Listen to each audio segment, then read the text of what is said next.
Welcome everybody to the Give It Podcast, the podcast for blurs, for nerds. If you have a fandom, you are most certainly welcome here. I'm host the most Black Spartan, of course, the man to my left, your right, show guy Joe. How are you feeling this Memorial Day weekend, sir? How many times do I have to teach you a lesson, old man? That's all I keep saying as I play Street Fighter 6. It's nothing but an endless stream of 70-year-old murder men. I'm assuming everybody's playing Akuma. Oh, God, it's like everywhere. It's even in the raccoon wounds. Akuma. He's everywhere. Thankfully, I don't play characters that have a natural advantage to them, but they got really buffed.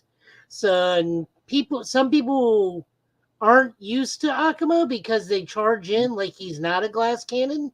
And they keep forgetting that he is the quintessential glass cannon. So I toss you again. Not to mention, like I said, Manon got a lot of buffs. You can check out last night's stream. That was about an hour. I did some tossing, got tossed a bit. Not by an Akuma, by a JP. Gotcha. Well, as you see, me and Joe are a little bit on the leveled up side, so we do kind of have some choice language, but sometimes words do fly. At the same time, there may be trailers that we may show that might be too intense for younger viewers, so viewer discretion is advised. Aside from that, welcome. How do we start this off? Well, me and Joe and Tafari and others did talk about this, and we would be remiss if we didn't bring this. After the success of X-Men 97 and that, critically acclaimed, might be some talk of awards.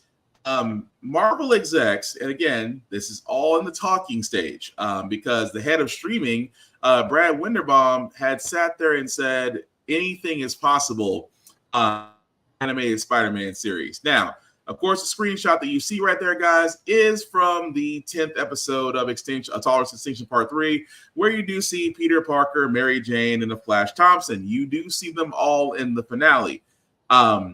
We have said, and we'll repeat what we said about this, that X-Men 97 was a great adaptation of what you can do with the story as long as you stick with the source material and the lore and actually give us a very thought and thorough story. Could the same thing be done for the original animated Spider-Man series? Joe, what do you think? Well, I just got finished watching the Marvel Assemble documentary on X-Men 97. It's very good, but it's also very curated because no talk of Morph whatsoever, and they like introducing to the majority of the cast, but there's no mention of that nice gentleman that kept giving us homework that entire documentary. Keep in mind, I kind of am bashing it for those two things, for leaving them out, but it actually is a pretty good documentary on some stuff there. As for this, I am all for it. I'm all for it. I know Christopher Daniel Barnes is looking forward to scream his lungs out about the Shocker again if given the chance. I don't know if the entire cast will be able to come back, considering the original voice of Madam Web is gone, considering she was Stan Lee's wife. Right. I don't quite know what the Disney standpoint on using Punisher as a regular character would be.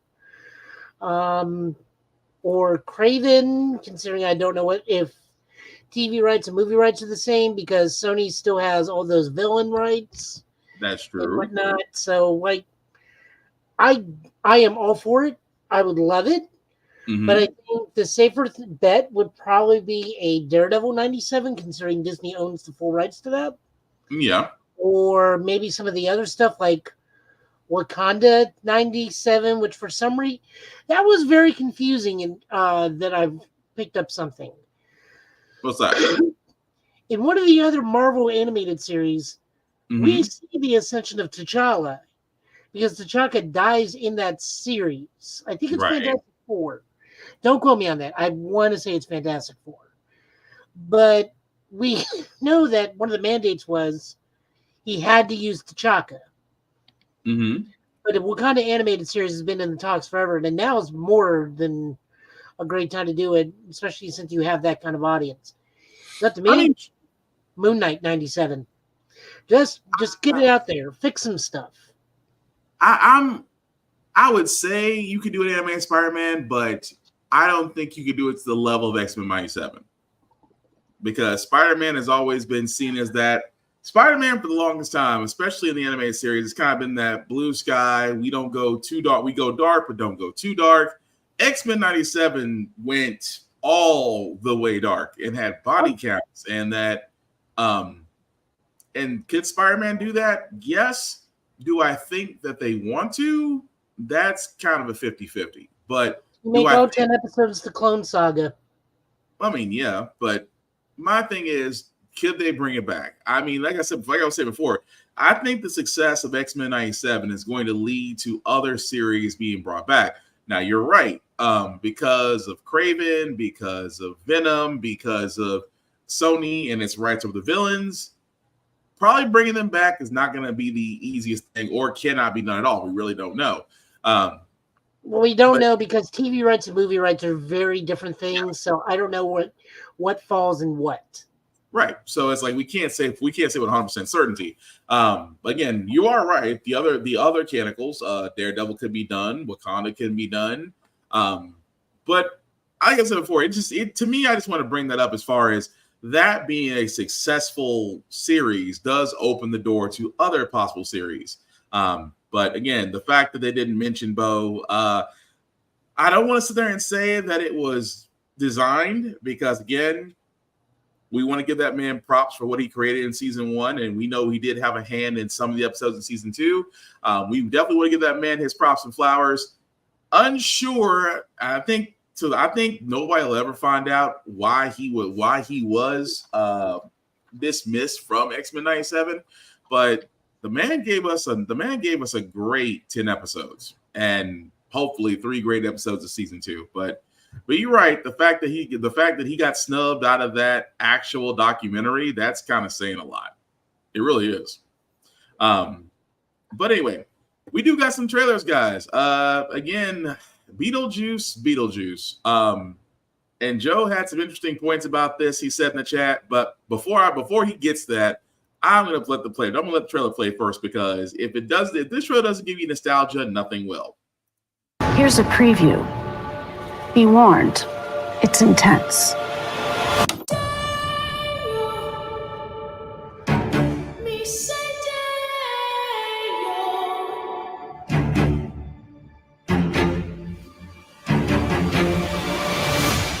Can't believe Grandpa's dead. Death is hard. Yeah, sometimes I think life is harder.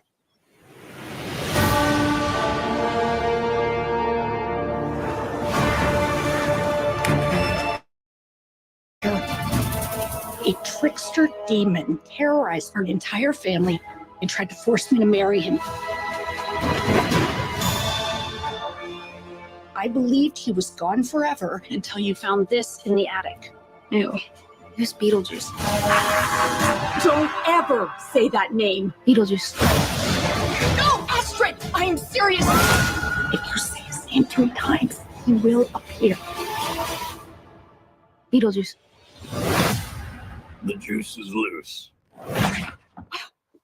I'm gonna make you so happy.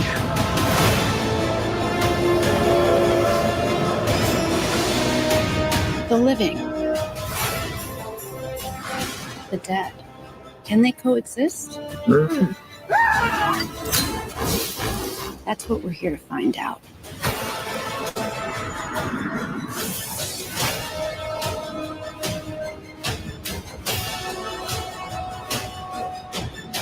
Where's BeetleJuice? Where's BeetleJuice?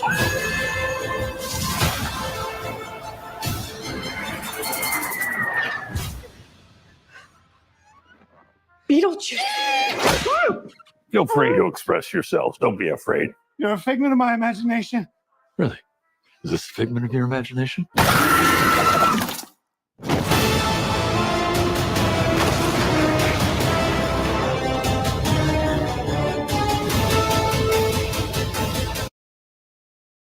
And that was the trailer for BeetleJuice. BeetleJuice, as you can see, guys, will be appearing September 6th. experience in IMAX. Joe, I know you had an interesting point about this. What was the point that you had that you said in our chat about the trailer?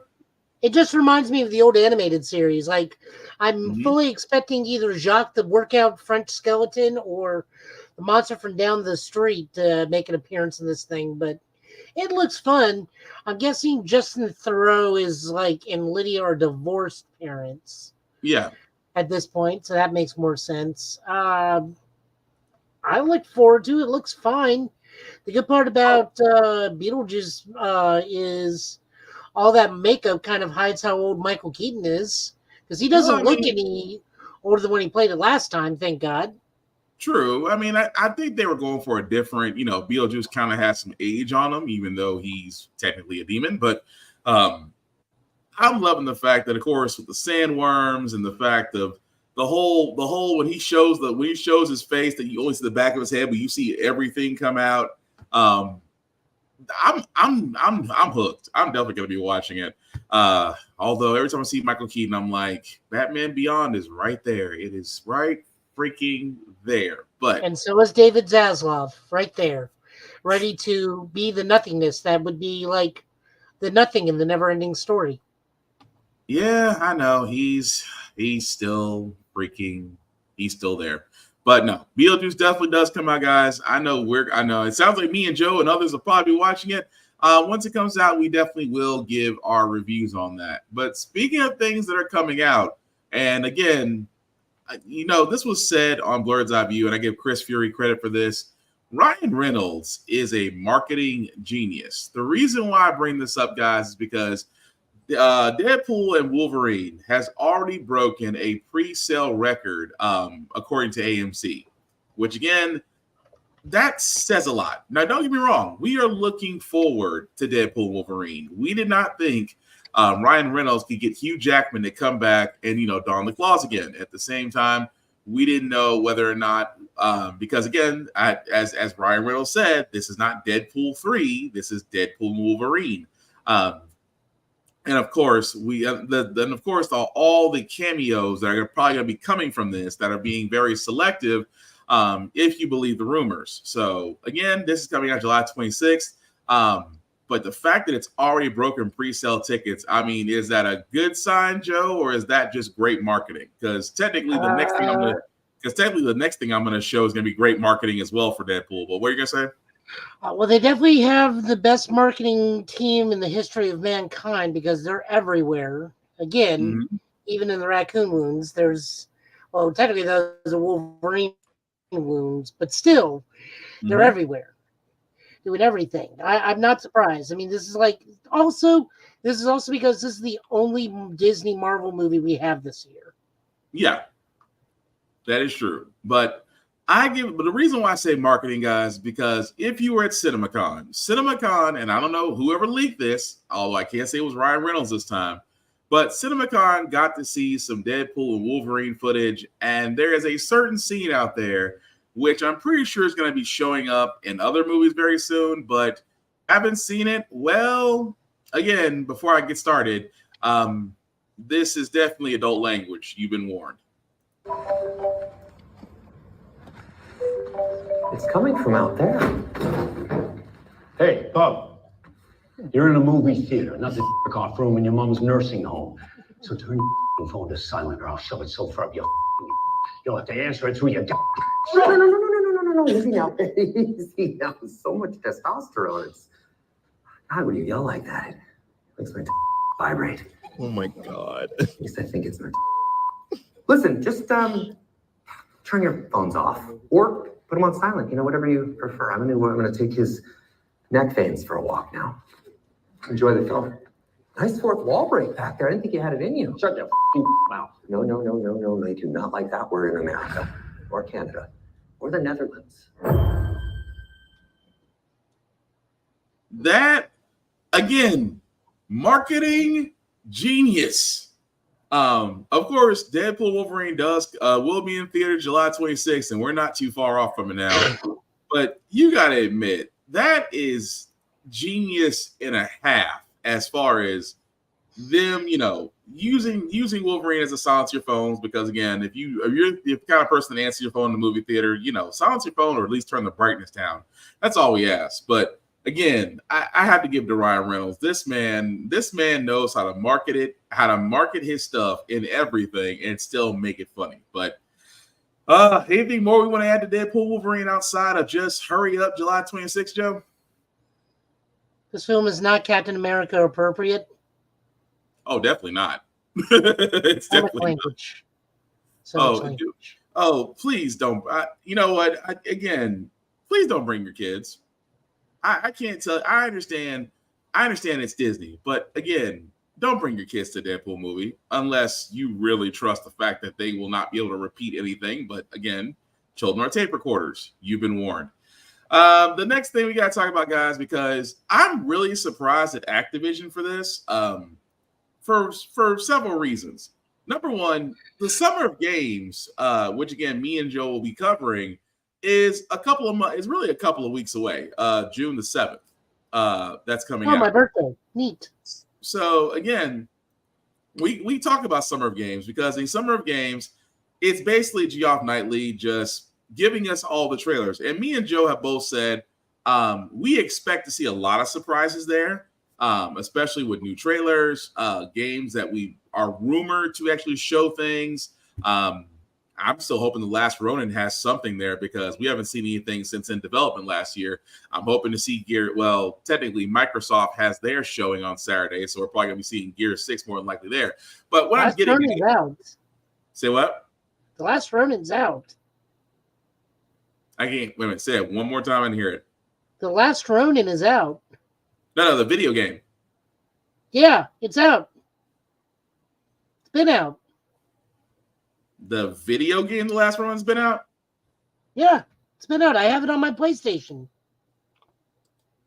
Oh, wait, wrong Last Ronin. You mean the Turtles one. I was gonna, Joe, you was about to have half of the internet come after you. Like, see, are you certain you got The Last Ronin? I was gonna say you're gonna have half the internet looking for you. But yeah. But anyway, Activision. Joe threw me off. I was like, you already have The Last Ronin and I missed it? That's what I was confusing it with Rise of the Ronin. It's like, what in God's name are you talking about? It's out. I have it. Not Rise of the Ronin. No, not Rise of the Ronin. No, that's what I got confused with. Oh, okay, gotcha. No, Rise of the Ronin is still a great game. No, The Last Ronin, the Ninja Turtle version. But anyway, Activision has sat there and told us that outside of Call of Duty, we will be seeing a Gundam crossover, which basically has this. The shadow of a Gundam showing alongside the wall. So they will be coming. So Gundams will be coming to Call of Duty in Season 4, which means skins and things you can buy and add on to your character. I'm not really a skins person. I love Call of Duty. And again, me and Joe both love the world of Gundam. So it definitely does tickle your fancy that they're actually wanting to do that. And again, I'm not mad about that. They're wanting to bring that to Modern Warfare 3 and Warzone come May 29th. But Joe, any other thoughts on that you want to add to that as far as the Gundam crossover? If it's part of the free version of Call of Duty, which I don't know if there's such a thing ever, I wouldn't mind getting a try just for it because I would love to play as a skin of a Zaku. I understand there's also weapon blueprints, so you can make like a beam rifle, probably the Zaku gun, probably whatever Char's got. Maybe I am unfamiliar with Call of Duty. Do they have melee weapons in it? Yeah, they do. Okay, so definitely a beam saber, maybe a heat hawk will probably be one of those skins. I think I've already seen one. It could have been a mock of a Gundam skin. I'm not sure. I don't know what Gundam is going to be in there, but fairly certain it's going to be the original Universal Century Gundam. Which so you probably will be. Because there's no new Gundam to promote this year, so. Yeah, but we'll know in 5 days since it'll start on the 29th. But also Call of Duty news, they did confirm that we will be seeing the next introduction of Call of Duty called Black Ops 6. And if they actually did release, but are wondering, again, don't be surprised. You're not really going to see a lot. Should wait the model.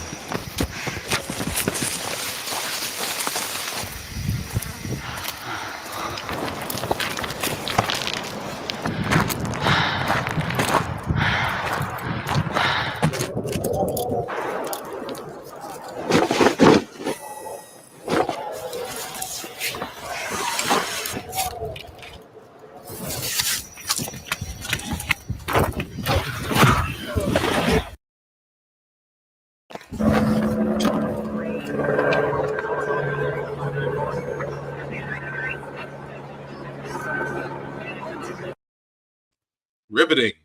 So that was the teaser trailer for Call of Duty's Black Ops 6. They say the truth lies, as you can see with the Black Ops symbol across Mount Rushmore. Now, I'm going to be honest, Black Ops was probably my favorite. If I had to pick a favorite out of the Call of Duty series and the one that I actually will play, Black Ops is definitely my favorite. They said that this new one will be a darker chapter. I'm not sure how, because the last Modern Warfare kind of went hard. I'll be honest about that. It definitely went kind of hard about that. So I'm not sure where this is going to go, because again, I'm a person about the stories. And we do know for the most part that Black Ops 6 will be set during the Gulf War. Activision did go ahead and actually claim that. So it's going to be interesting to see where they do go with this. Right now, there's not. There will be a developer deep dive of this actually on the Microsoft's Xbox main showcase, like I talked about, on June the 9th. So again, I am just finding this very odd that for such a release that they just didn't wait a couple of weeks. I don't understand why Activision wanted to pull the trigger now. You know, you could have waited till Summer of Games. You could have waited till the main Xbox game showcase on June the 9th. It's just odd that, you know, they waited till now to come out and sit there and say, oh, by the way, we're coming out with a new Call of Duty, even though we know it's coming anyway. But still, I mean, Joe, do you think it's just, you know, jumping the gun, or they just want to get out there, or did somebody mess up? If they don't advertise now, how will they be able to spring the Mountain Dew themed drink about it when it's time? You know what I think about that? You know what? Now that you bring that up, Code Red, that Midnight one, Live Wire. It's sad that I know every Mountain Dew drink that was associated with Call of Duty, but every time there was you're right. Actually, you know what? You're 100% right. Every time Call of Duty came out, there's always been a Mountain Dew advertisement. You're 100% right. I want to forget it. I refuse to drink the Xenomorph blood, by the way. You guys can drink all the acid you want. Oh, good old Yellow 5. I wonder what the next be another flavor coming out for that. I wouldn't be surprised about that. But no, that's a realization. Every Mountain Dew flavor did actually come out as an advertisement for Call of Duty. Yeah, that's about right. Dang, that just blew my mind for a second. Anyway, but yeah, it's weird that they, like Joe said, if they're just getting ahead for advertisements, I get it, but not giving us anything but a teaser trailer, it just seems like you're just getting your name out there just to have it. I mean, if you're gonna give us something that we want, like Black Myth Wukong, give a release date for that game. That's what I'd like to know. But speaking of things that I definitely, are out there before we get to our next trailer, I know we talked about a while that we sat there and said a lot of Marvel projects were being kind of scrapped, or we thought were being scrapped. Like we thought Ironheart was going to be scrapped. Turns out it wasn't.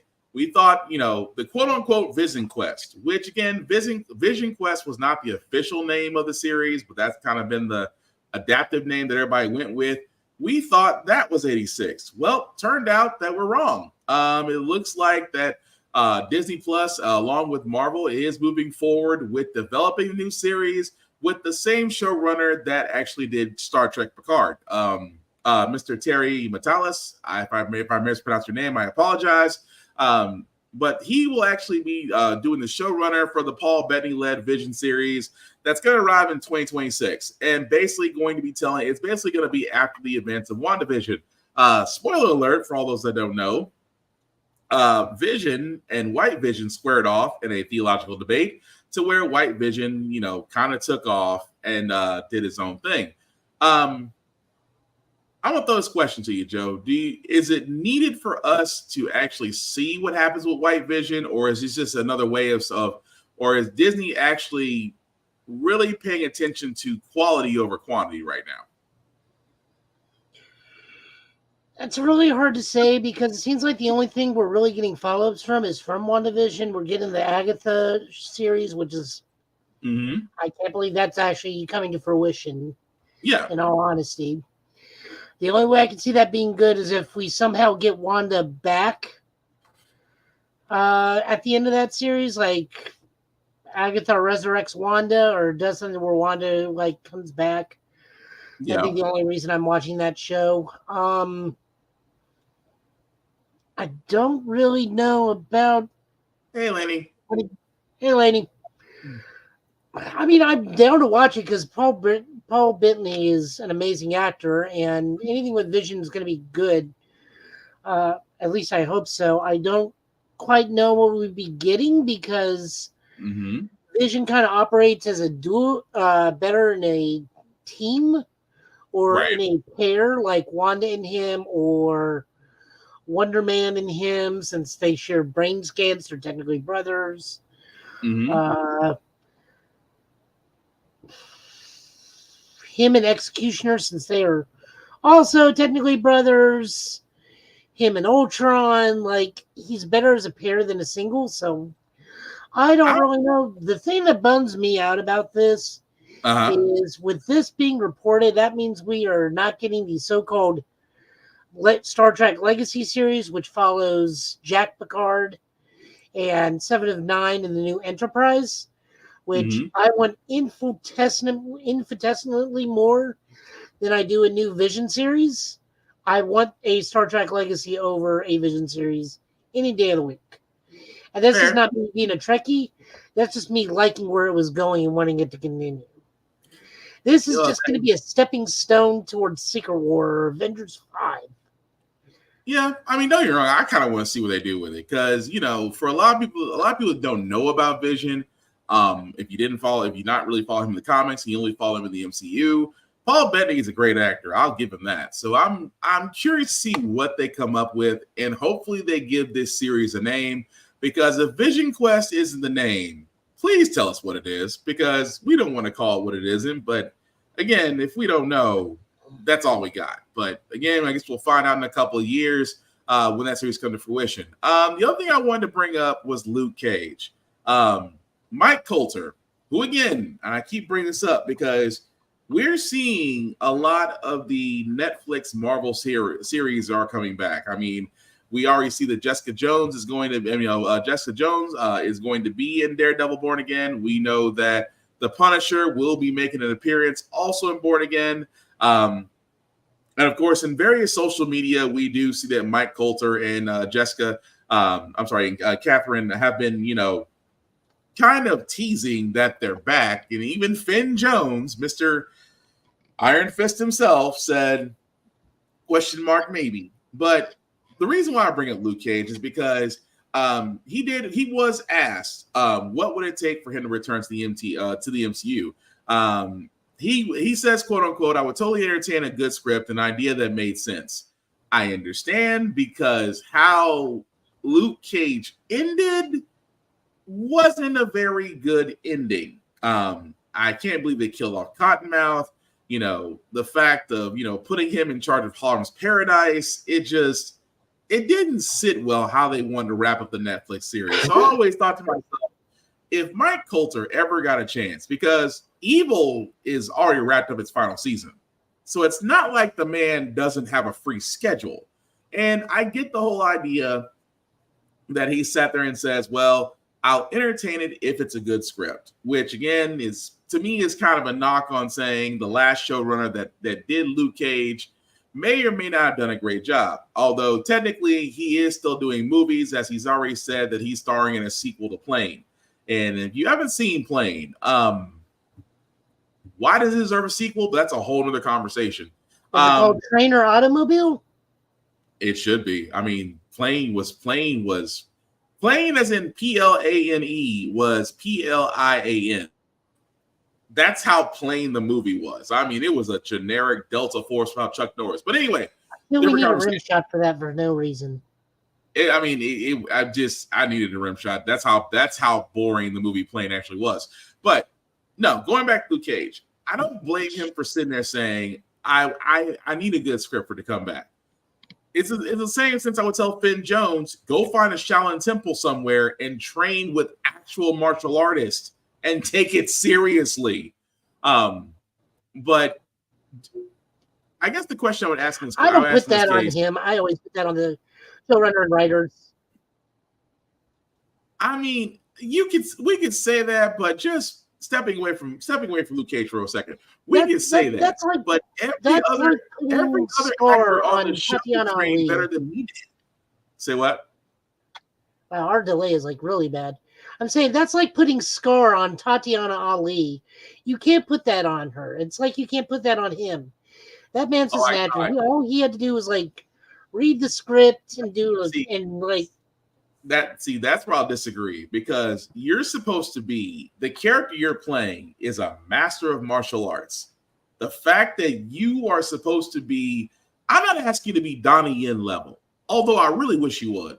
I mean, you're telling me Donnie Yen, Sammo Hung, Jet Li, Jackie Chan, you're gonna sit there and tell me that the top martial artist that you could employ, along with the best fight choreography that money can buy, and you're going to sit there and tell me that you decided to utilize none of it, but every other actor in the show fought better than you did? I'm just saying. But no, with Mike Coulter, though, just going back to Luke Cage for a second, I mean, is it worth having Luke Cage back? I mean, understanding what he's saying, though, Joe, that the fact that having a script that makes sense will be the reason why he comes back, or do you think that he's just holding out because of other reasons? Honestly, both. If it was up to me, the very first episode of the new Luke Cage episode is completely undoing the final episode of the second season, or him waking up in bed next to whatchamacallit's like, that was an odd dream. Right. Or do the David Duchovny thing where he's just like in the shower, it's like, what the hell was that? Although it'd be a whole new reason why I work for coffee. But again, I hope he does come back. I do want to see the Defenders again. Even Finn Jones. I do want to see the Defenders again because it is in the MCU, and this is a perfect time for Marvel to really set out the low-level heroes and actually tell stories of their own. But they can also bring back Agents of S.H.I.E.L.D. as well. But let us know in the comments what you think about that guy, as far as is Mike Coulter ready to come back as Luke Cage, or is he holding out for something else? Who knows? Don't bring back Agents of S.H.I.E.L.D. Just bring back the 3 people that actually matter. Okay, before I play this trailer for Multiverses, go ahead and say what you're gonna say, Joe, before I play this trailer. No, that was it. Don't bring back Agents of S.H.I.E.L.D. Just bring back the 3 people that actually mattered out of that show. I see, that's where I'm different. I want the show to come back because Agents of S.H.I.E.L.D. really did have good writing. It's just that weird time travel thing that just didn't make any sense. And the 5 seasons about life model decoys that didn't need to be that. That was just a big tease that really should have ended after 2. The tease of the LMD and what happened with Coulson really should have ended after season 2. That was just one humongous tease from 1 to 5 that didn't need to happen. But outside of that, it was still, for all its faults, it was still a great show. And yet this whole time in the MCU, you're not gonna sit there and tell, this is my point. The whole time of it, now with the MCU still out there, it would be nice to have a Disney TV continuum of the current series in a smaller screen format. It would make sense. Plus, I want to see Daisy again. That's just me. But bring back Quake, Fitzsimmons, and Coulson, and just call it a day. We don't need any of these extra characters. God knows we don't need Deathlock again. Oh, you got to bring back the Calvary. You have to bring her back. That's fine too, but and also the Ghost Rider. Yeah.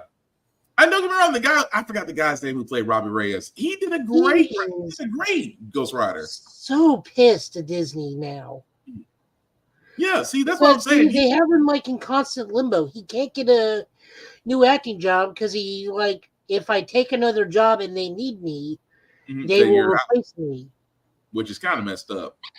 But yeah. Dang, I forgot about the guy who played Robbie Reyes, because I loved his take on Ghost Rider. But anyway, Multiverses, because again, DC just will not give up on trying to create their own Smash Brothers. Did actually have a short trailer of Jason Voorhees. Yes, you can play as the man who won't die in Multiverses. Get off me, furball! I can't breathe! Be quiet! It's just a weirdo in a mask. It's just a weirdo in a mask. Oh, man!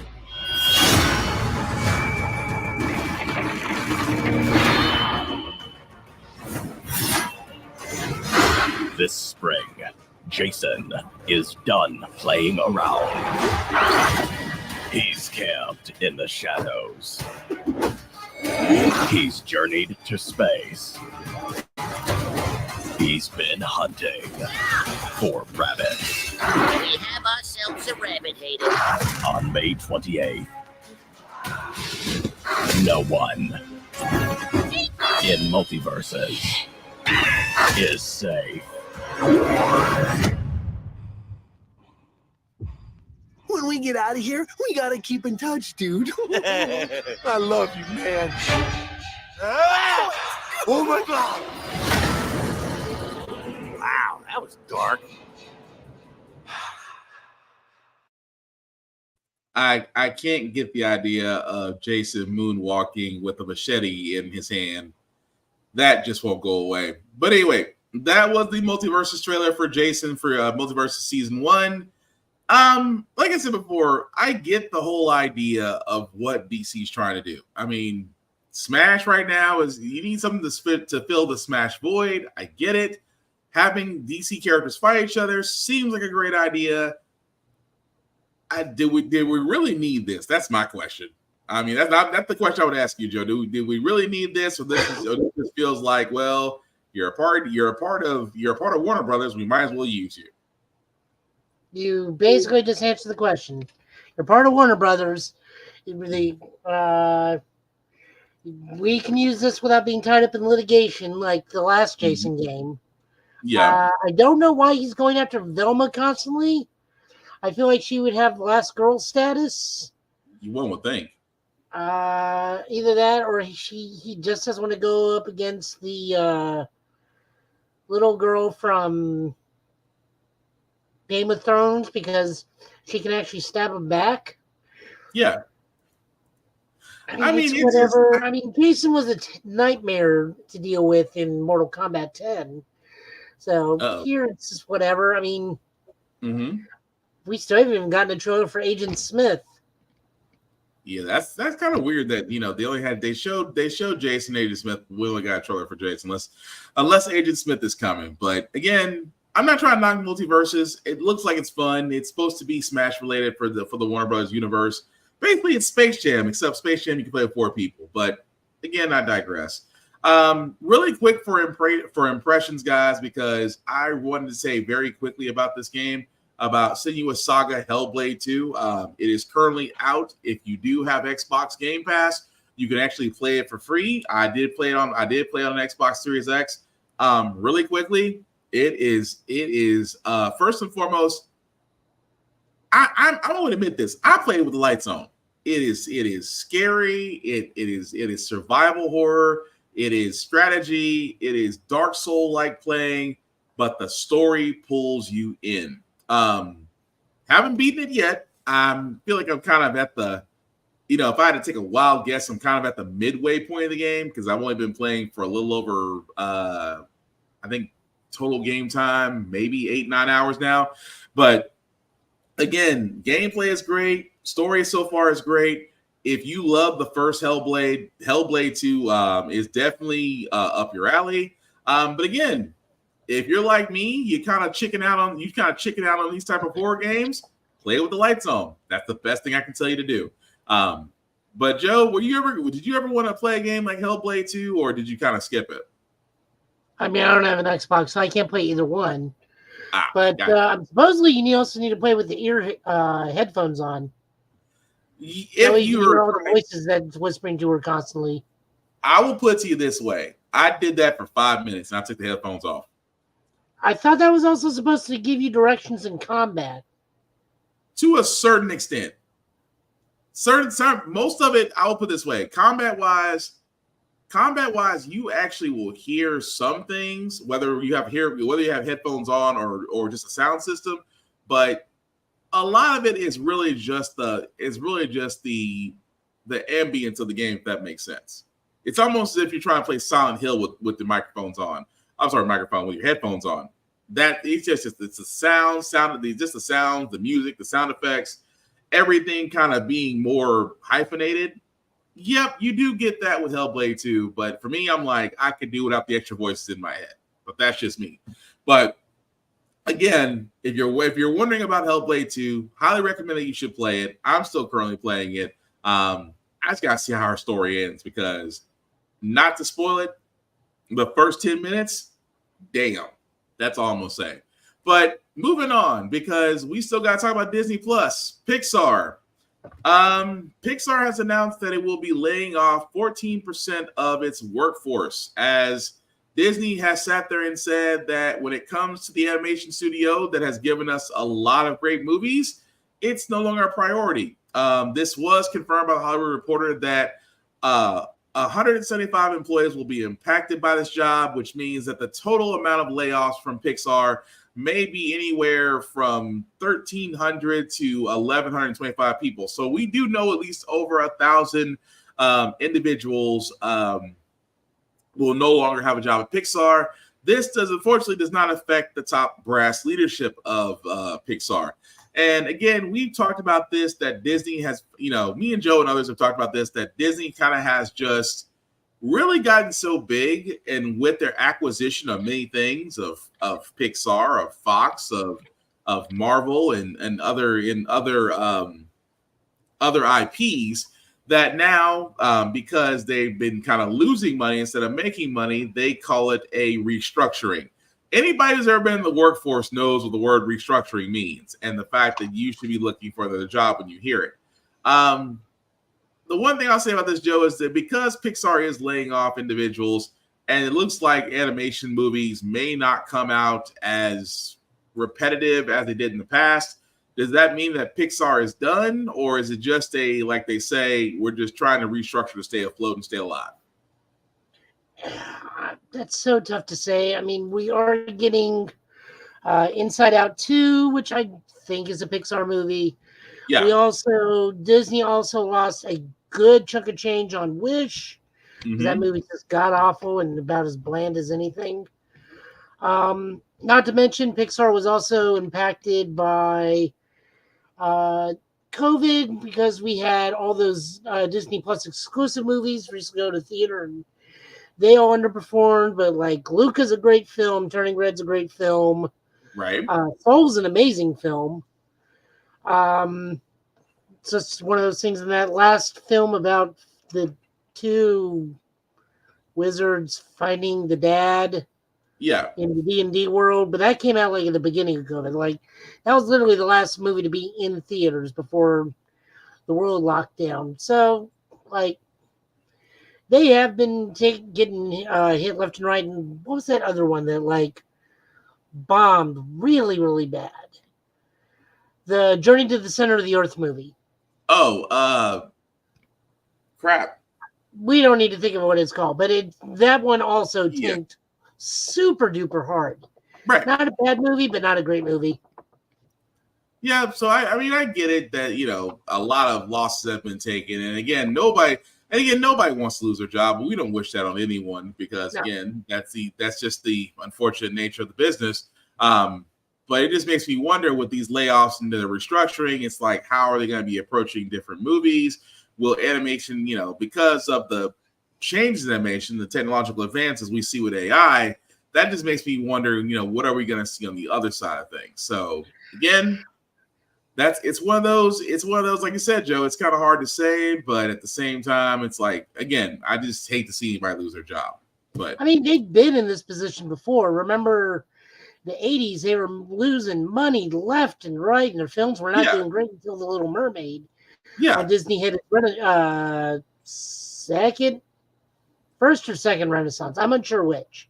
Yeah. But like they were just losing money hand over fist at that point with their animated films. Like Black Cauldron didn't do them really well. Oliver and Company didn't do them very well, even though I still quote that movie to this day.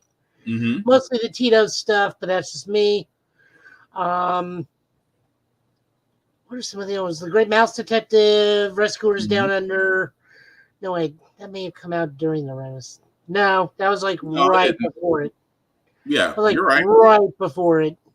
Yeah. So like Little Mermaid, Beauty and the Beast, Hunchback of Notre Dame. So they've been in this position before. So it's a matter of time before they pull themselves back out. But still, it's bad that they got to go through all this and all those people impacted before Disney gets its act together again. It's true, but it'll be interesting to see where they go to from here on out as far as that. But like you said, it's not the first time it's happened.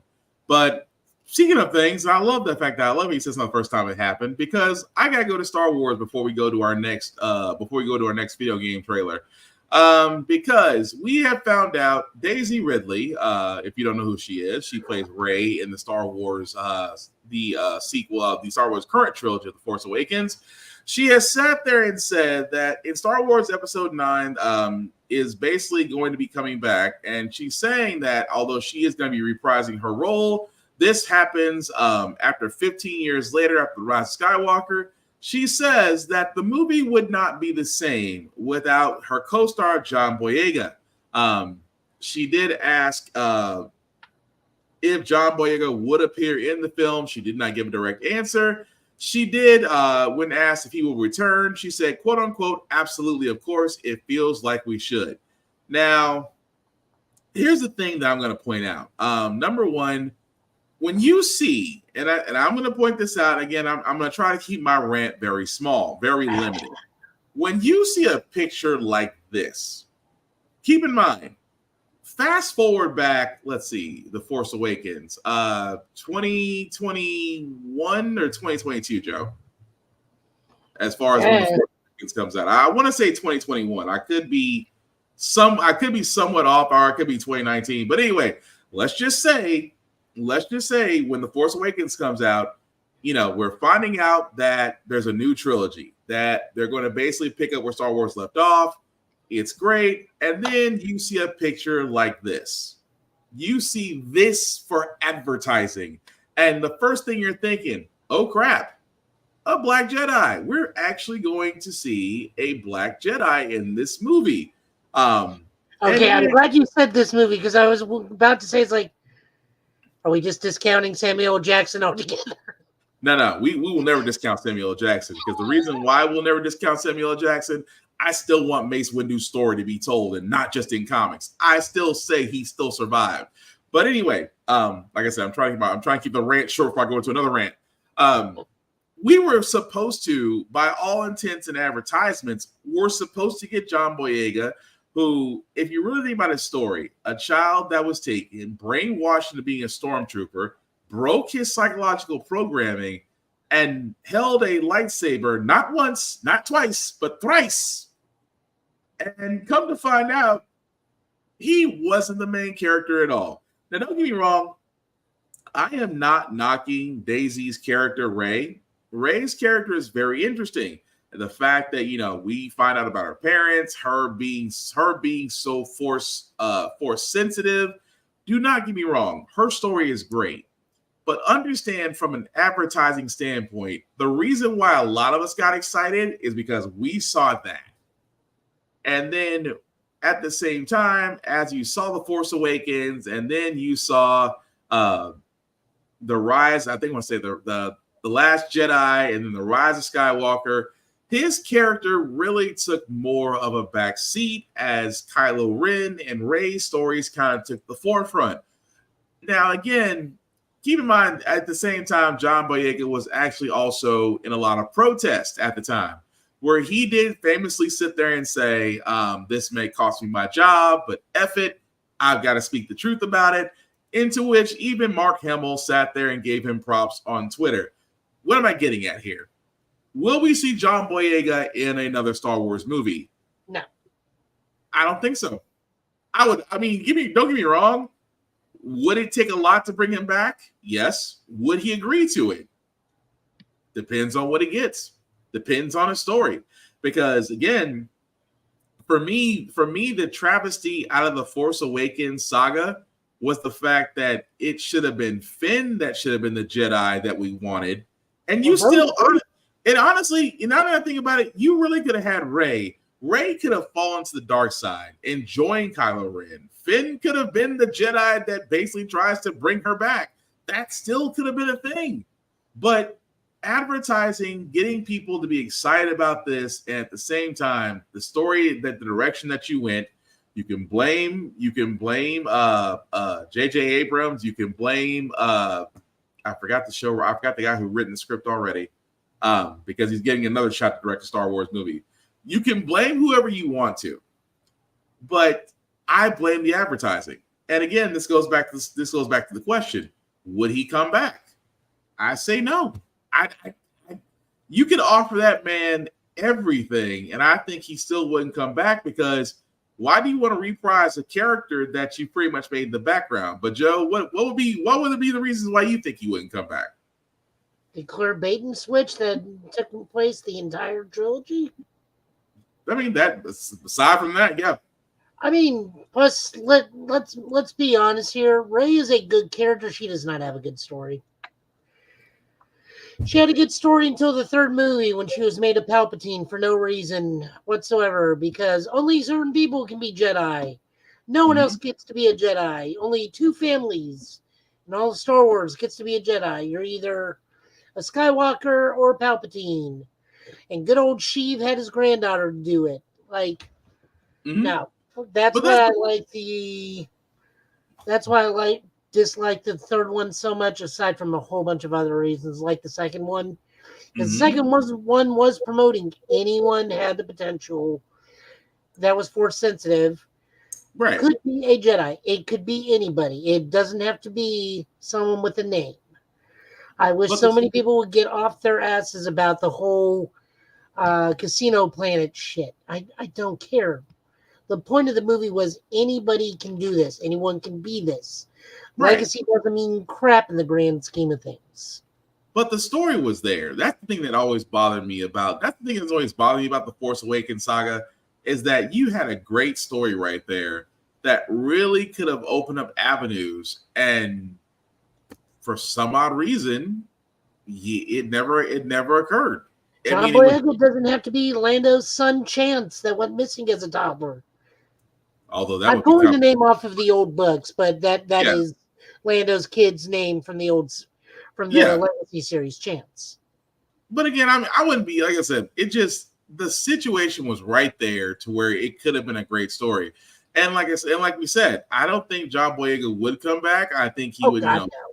I think he say he's flattered, but I don't think he would come back. Not as that character.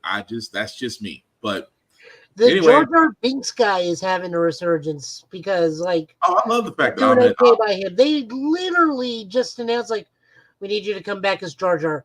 I don't know. We're gonna make him a Sith Lord in a Lego Multiverses series. God damn it, I'm in. Yeah, I mean, don't get me wrong. I love the fact that, and again, before we go to Kingdom Hearts, I love the fact that a lot of and again, we would be remiss to sit there and say that between Hayden Christensen, between Ahmed Banks, I'm missing somebody else. Haley Joe. No, we don't need to bring up Christopher Lloyd. He became trouble afterwards. But the point I'm making is just that a lot of these characters caught a lot of crap because of toxic fan bases. And now that we're seeing that they're getting the love that they should have got from Jump Street, that part is cool. I will always say that. But yeah, as far as we're also missing the fact that Hayden Christensen is a fantastic actor, and we had crap directors for the trilogy, for the prequel thing. Terrible directors. Yeah, for 1, 2, and 3. And I agree with that, Laney. For originally, I thought the second one was more inventive than 7 or 9. Yeah, I'll agree with that. I'll agree with the last. They had to play it safe on purpose for 7 to ease fans back in, let them know stuff is okay. So I mean, it is a little. I mean, they even say in the movies we're going up against another Death Star. Mm-hmm. So I mean, they acknowledge it in 7. 8 is my favorite. 9's just a flaming trash hole. It's so bad. It shies away from doing anything. Making anything last. There's zero consequence in that movie. Mm-hmm.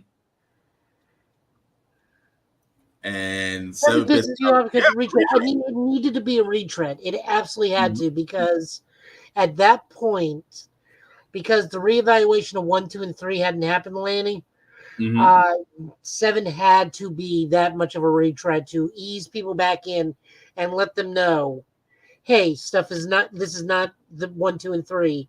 This is going to be Yeah. more like 4, 5, 6. Fair enough, but again, it's for John to come back. Like I said, unless y'all. It's not even that you'd have to pull up with the dump trucks of money. You would have to pull up with dump trucks of gold from Fort Knox for this man to come back. I mean, because I just don't see his character going anywhere outside of what his character did in the last one. How horrible they treated him in the last movie. Right. All he did was run around and shout Ray. Yeah, I wish they had done something to bring brand new focus to Sith Lords. You would think so. Let's not forget, Palpatine came back in Fortnite, not a movie, not a book. Fortnite. But yeah, things that just, we're just going to be hoping to get it right. But Tafari, who is currently at MomoCon right now because he is having fun, and hopefully if you're at MomoCon, you're having fun as well. Tafari, if you're listening to this, you need to give me Captain Marvelous's autograph. Outside of that, we would be remiss because me and Tafari are Kingdom Hearts fans, although I don't think we're going to get the next Kingdom Hearts about the same length as getting the next Final Fantasy game. But anyway, the trilogy is now on Steam for everybody. Say what? We kind of are, because remember, there's that world that's going to get the new game. That's the thing outside of the Rentis or whatever it's called. Sort of, but I do see your point though. But anyway, let's get to the trailer, guys. Again, all the Kingdom Hearts games currently are now on Steam. Ages 10 and up. When you walk away, you don't hear me say, please. A war will soon wage. When the time comes, you mustn't fight, but instead you must fly away from here to the world outside. The future is in all your hands, as is the world's light. May your hearts be your guiding key. I will tell you what your friend needs right now. It is not your protection. He needs you to believe. I swore I would survive and be there to see what awaited beyond the Keyblade War. What did you do to him? Now return my friend's heart, or pay the price. Would you mind if I stayed here with you? Sure, if it will make you feel better. Thank you. I will face the long darkness, and one day I'll return to Terra and Ven. I don't think life is quite that simple. The door is open, Sora. Now we can go to the outside world. All for one, one for all. Although my heart may be weak, it's not alone, and it's found a home with all the friends I've made. I don't need a weapon. My friends are my power. Don't ever forget, wherever you go, I'm always with you. Let's close this door for good. Take care of her. You have lost sight of the light within the darkness, and it seems that you've forgotten that you forgot. Don't worry, you made another promise to someone who you could never replace. She is your light. I hope we can always be just like this forever. What? Then I wasn't who I am? Go on, you just keep running. But I'll always be there to bring you back. Am I the one who did this to you? Looks like my summer vacation is over. We pray for our sorrows to end and hope that our hearts will blend. Now I will step forward to realize this wish. And who knows? Well, there is one advantage to being me. Really? What's that? Having you for a friend. There's a road for the taking. If you end, our world's aching. You say you accepted? It's not a game. They're waiting for Sora. He's the only one who can put an end to their hurt. You are the one who has made your heart a prison. Even if you are not the prisoner, I know the Keyblade didn't choose me, and I don't care. I'm proud to be a small part of something bigger. The people it did choose. My friends. They are my power! On that land shall darkness prevail and light expire. The future, it's already been written. My whole journey began the day I lost her. I thought we'd finally be together. But she's out there, alone. His heart and his mind are made up. Now believe in him. You can't do anything without us, Sora. Sora, let's close it. Everybody help me out. Everyone always told me to just follow my heart. Seeing that you have also taken the forbidden path, you too must be ready to make the ultimate sacrifice. I've been having these weird thoughts lately. Like, is any of this for real or not?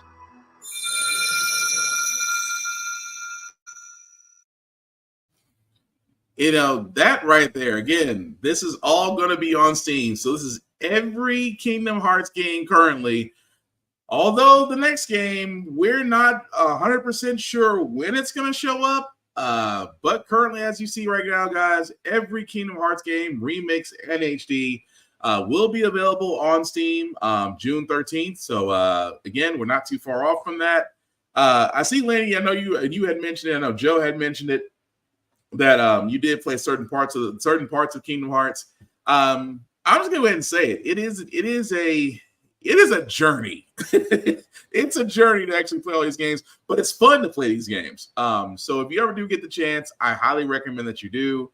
Yeah, you're right, Lanny. There are so many games in Kingdom Hearts, but they're all connected in some way, form, or fashion. But Joe, I know you said there's some games you were talking about that you said that you said, what was the only one that you said? The only good one that was outside of Kingdom Hearts 2? Birth by Sleep. Those are the only two that are work. And I don't mean to say like one is a bad game, but like after playing the other ones, one just kind of is like, and just not as good as it used to be compared to like Birth by Sleep and 2, because there's so much, what's it called?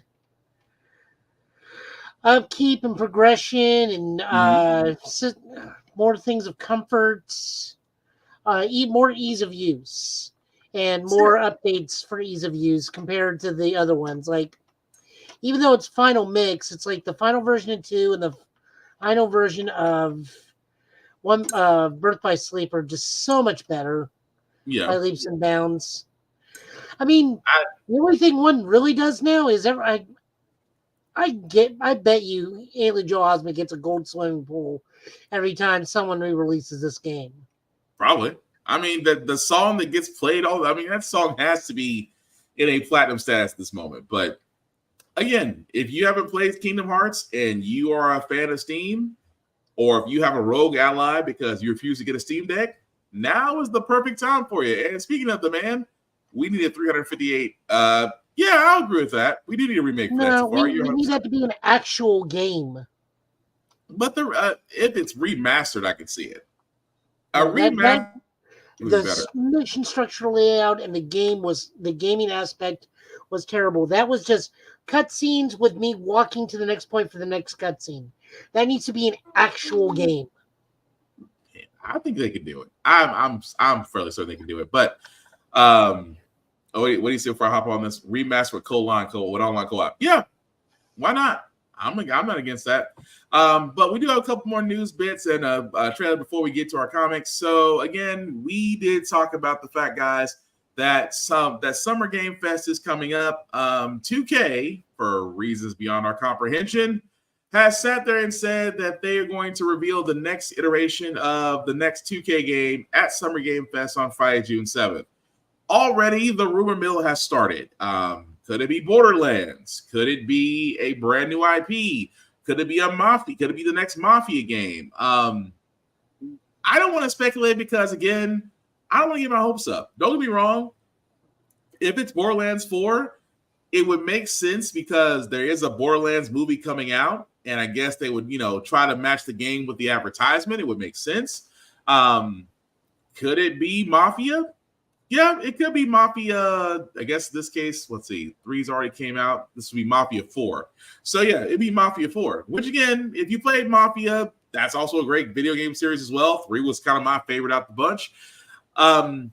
But yeah, I mean, like I said, there's so many 2K games that are out there now. And let us know in the comments what you think, because again, we can speculate, but I'm gonna be honest. I'm just gonna wait for June 7th to see exactly what 2K plans to show, because it may be more than just one game. But Joe, you got any thoughts on that? PGA 2K25. That'll be what it is. Dang, you just had that one in the chamber, didn't you? You had that one ready to go. FIFA? FIFA, well, yeah, FIFA still is very lucrative for 2K, so you would be right about that. And also NBA. And also FIFA's 2K. Say what? At least I think FIFA's 2K. Yeah, FIFA's 2K. Okay. Yeah, FIFA's definitely 2K. But it's just, that's what I'm saying, is just the whole idea of just, I'm not trying to, like I said before, it's 2 weeks away to figure out exactly what 2K is going to do. But if I was a betting man, just because of the Borderlands movie, I think we're probably going to see a Borderlands 4. Which every Borderlands game that's ever came out has never been bad. Even the DLCs are great. So it's never been bad, but you don't hear a lot of people talk about it after like the first 2 weeks. Yeah, depends on which DLC, because I mean, I was gonna say between Sir Hammerlock and Mad Moxie, those DLCs are a little different. But anyway, let us know in the comments what you guys think. If you think 2K is blowing smoke, if you think 2K is going to come out with something, we want to know your opinions, because like I said, we will definitely find out at Summer Game Fest on Friday, June the 7th. But Sony has sat there and said, I'm sorry, what are you saying, Joe? I was just saying, I'm going to have such a fun birthday next week. Oh yeah, you're gonna have a lot of things going on. But we also know in the world of Sony, because Sony is like that kid that thinks they can do Marvel, but keeps failing miserably. They have announced that the last Venom movie, The Last Dance, is the last Venom movie for Sony.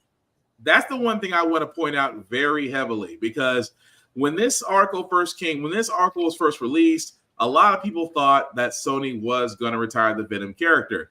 According to the Sony Pictures chairman, it's the last Venom movie for Sony. Now, again, that's open to interpretation, because Venom going forward may be a part of the Tom Holland Spider-Man universe. He may be a part of the Tobey Maguire or the or Andrew Garfield's Spider-Man universe. They haven't said, but because of this one, again, that's the thing I want to point out here, that because this is the last Venom movie, even though Madam Web, which we have said multiple times on the show, it's available on Netflix if you want to watch it. I wouldn't, but that's just my personal opinion. I wouldn't watch Madam Web just because, honestly, it was trash. It was trash from Jump Street, and all I saw was the trailers. However, if you want to make up your own mind, you can go on Netflix, waste 2 hours, and then be like a friend of ours that says that Madam Web wasn't that bad, and then half the internet came for him. So I kind of feel bad for Nix right now, because he's still fighting on that hill as we speak. But because this is the third and last Venom, they did say they're going to make this a huge spectacle. Venom did have, I'm not going to say a lot of success, but they didn't do bad either. The first Venom movie I thought was okay. There Will Be Carnage, I kind of felt like it was lacking a little bit. Did Woody Harrelson play a good Cassidy? To an extent. How Venom came around, how Carnage came around, again, questionable how you do that. The fact that we saw what's the other symbiote's name? I can't think of it to save my life right now. Damn it. I can't think of the symbiote's name to save my life. Screech? No. Scream? Which No. color? Silver. Silver was Riot. He's already dead. No, maybe it was a silver grayish because it was the officer whose eardrums got blown out. He became a symbiote, and I forgot the guys I forgot the symbiote's name. Red and blue. It's Toxin. Thank you. Toxin. I got the colors all wrong. I apologize, but it's just that Venom was probably the only Sony movie that I guess you can't say it was successful, but you can't say it didn't bomb either. So, I mean, is it because they're calling this The Last Dance? Is it worth getting your hopes up, or the fact that Sony's, and I'm just throwing this question to you, Joe, and everybody else, because Venom is calling this The Last Dance, is Sony just finally calling their chips in and saying we give up on trying to create a Marvel movie and just allowing Disney and the MCU to take over, or is this one good last shot of the middle finger at the MCU? Neither. They've officially reported that Sony has handed over the Spider-Man movie franchise over to Christopher Miller and Phil Lord, who have been directing the successful Spider-Man movies now. And they're already doing some restructuring. So this is probably why there'll be no more Venoms, because now that they have showrunners for this franchise, they will be moving that direction. However, they've already been falling with setbacks. Amazon has officially stated they will not be doing Silk Spider Society, to which both of them were executive producers, but will be moving forward with Noir, which is the Nicolas Cage Spider-Man Noir series. We also have Beyond the Spider-Verse coming out. That bothered me a little bit. Well, that bothered me a little bit. So they killed Silk Society. Spider-Man Noir with Nicolas Cage is a hit. Nicolas Cage with Noir, that's a hit. I'm not arguing that. They killed the Silk Society. That's the part where I'm just like, why? That could have. See, this is why I said. See, this is the problem I have with. Go ahead. Sorry, didn't mean to interrupt, but I'm guessing the reason they killed Silk Spider Society is because of the failure of Madam Web, and Amazon does not have that big of faith in a female-led spider film or TV series. That is my guess, which more than likely is probably exactly on the money, unfortunately. It's the Ghostbusters women It's the Ghostbusters women movie all over again. It is. That movie was bad for wholly different reasons other than they were women. But the after effect is still there. That's what bothers me. It's like it's almost like going back to Ezra Miller's Flash. Because the Flash bombed, we will never get Batman Beyond. Even though Michael Keaton has sat there and said he'll do it. In the same sense with Spider, Sony doesn't have to be the next MCU. Sony doesn't have to be the next MCU. But actually do your due diligence and give us quality movies instead of Madam Web and Kraven the Hunter. You're making the villains the heroes of the movies, and it doesn't work at all.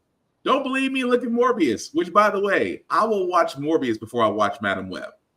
That tells you, if anything, that tells you how bad Madam Web really is, that I will go back and watch Jared Leto's character, not just because of Matt Smith, who's having the time of his life, by the way, in that movie, which I highly agree with. But it was just that better. That alone screams everything you want to know. But it's just I don't get where Sony's going with this, because if you're going to take on IPs that are going to be big budgets, do it the right way. Or at the same time, there's a certain showrunner for X-Men 97 that's now available. That's all I'm saying. But that's just messed up. It really is. But moving right along, guys. I'm sorry. Do you have anything else you want to add to it?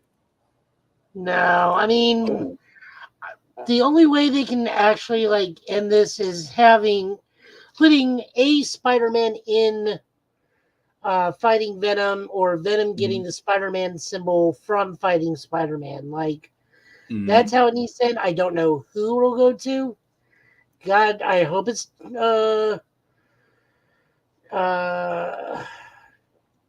Garfield more than because we've already had Black Suit Toby, so we might as well have Black Suit Garfield. They've already mentioned even in the not Homecoming, Far From Home, where he was like, "Yeah, I kind of got things got dark for me for a while." It's like, did you run in with Venom? Is that why things got dark? You need elaborate. We need you to elaborate. A little bit. Sorry, lady. Obi is downstairs. He's actually asleep right now, so that's the reason why he's not usually hanging around me. But anyway, we do got one more trailer, one more piece of news before we get to our comics, guys. Again, if you're like me and Joe, Beverly Hills Cop was one of those movies that just sticks with you. And the fact that Netflix did release a trailer for their next edition of Beverly Hills Cop, Axel F, and I've already seen it. I can already say right now, if you love the first three movies, you're going to be watching this one. Good morning, everybody. It's another beautiful day here in Beverly Hills. What the hell was that? Let me guess. Foley. Did you say Foley? Foley! We stole a helicopter! I didn't realize that you couldn't really fly a helicopter. Otherwise, I would have came up with a different idea. I told you it was a bad idea. Oh, he shot my rotor off! Shit! You know, this is very embarrassing. You know, part of me rather get locked up than get put in this little Fisher-Price-looking squad car. Y'all are the Lego cops. Jane, hey, this is your father. Before you hang up, I'm in town. I've been arrested. And... Hello? You sure y'all paying y'all's bills? Because this phone don't work. This isn't my first time in Beverly Hills. Yeah, I saw that. 84, 87, and then 94. But this place has changed a bit. What brings you back to 90210? I got a call from Billy. He's in trouble now. What do you want from me? I want you to be a cop again. You gotta do something. Axel, if you damage any city property... You're in a snowplow? Yeah, we're in a damn snowplow. What's the problem? A lot of blind spots in the snowplow. I'm on an undercover mission with Wait for it. You're pissing off a lot of people. That means we're getting close. Y'all safe? Everybody safe? There's no seatbelt in the middle. The hell with the seatbelt? We're on the edge.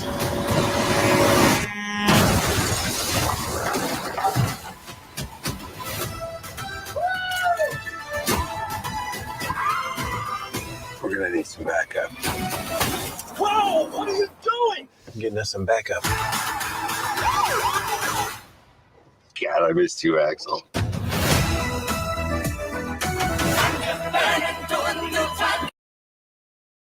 I am so watching that. So that, guys, was the trailer for Beverly Hills Cop, Axel F. Will be on Netflix July 3rd. The fact that Balky is still around.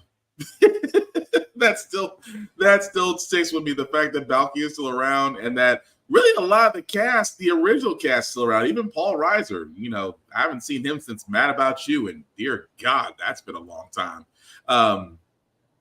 I can't say nothing more than I'm definitely watching that, just because it looks like it's going to be funny. It looks like it captures everything that what Beverly Hills Cop used to be. I've got nothing else except to say to watch it. But Joe, what about you?